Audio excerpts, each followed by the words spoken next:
La semaine dernière, un groupe d'hommes se présentant comme les sentinelles du peuple a tenu une conférence de presse. Leur objectif affiché, sensibiliser et assurer la sécurité dans les quartiers.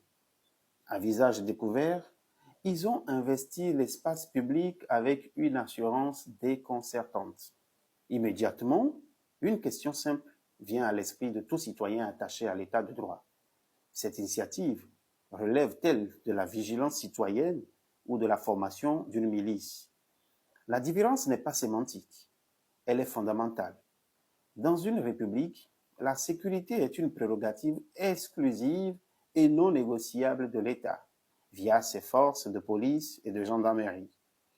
Toute organisation structurée qui s'arroge ce droit, même avec les meilleures intentions du monde, franchit indubitablement une ligne rouge.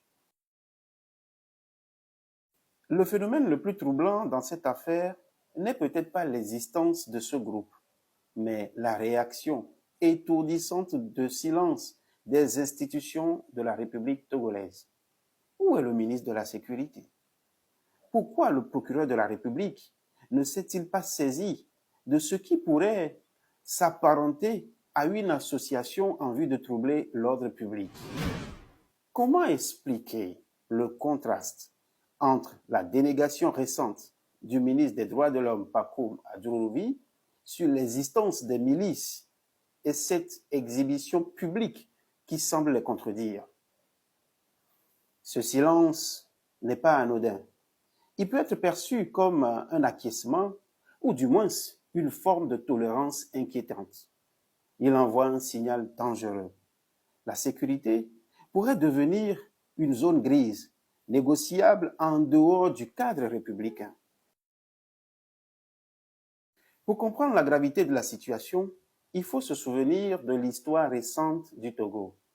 Comme l'a rappelé l'ex-militaire Diri Tama dans une analyse publique, publiée naturellement sur sa page Facebook, le pays a frôlé la guerre civile dans les années 90 avec la création des milices opposées, les Epemok d'un côté et les Tomog de l'autre. Son témoignage est un rappel crucial.